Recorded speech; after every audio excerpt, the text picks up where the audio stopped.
ఒక వర్షపూరిత సాయంత్రం పసుపు రంగు చిన్న బాతు డక్కీ రద్దీగా ఉన్న రోడ్డుపై నడుస్తోంది. వర్షం గట్టిగా కురుస్తోంది. చుట్టూ నీటి గుంటలు ఏర్పడ్డాయి. డక్కీ తన దారి తప్పిపోయింది.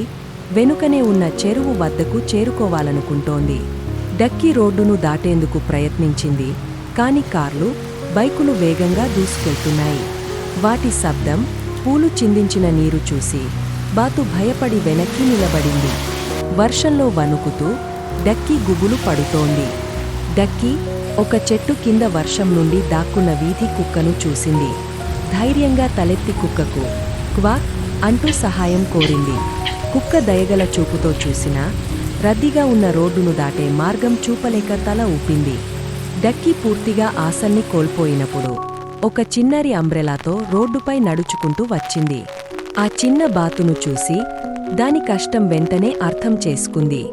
నవ్వుతూ అతను బాతును నెమ్మదిగా తీసుకుని దానికోసం రోడ్డు దాటించాడు. ఆ బాలుడు డక్కీని రోడ్డు దాటించి దగ్గరలో ఉన్న ఒక చిన్న చెరువు వైపు తీసుకెళ్లాడు. చెరువును చూసిన వెంటనే డక్కీ ఆనందంగా క్వాక్ చేసింది.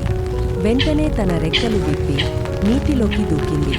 అది ఆనందంగా ఈదుతూ ఉండిపోయింది. డక్కీ బాలుడి వైపుగా చూసి పెద్దగా క్వాక్ చేసింది. అది కృతజ్ఞతతో నిండిన శబ్దంలాగా అనిపించింది. బాలుడు చేతి చూపుతో చిరునవ్వుతో వీడ్కోలు చెప్పి వెనక్కి నడిచిపోయాడు.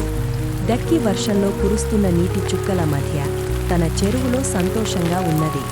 మానవత్వం ఎంత చిన్నదైనప్పటికీ పెద్ద మార్పును తీసుకురాగలదు. అవసరంలో ఉన్నవారికి ఎప్పుడూ సహాయం చేయండి.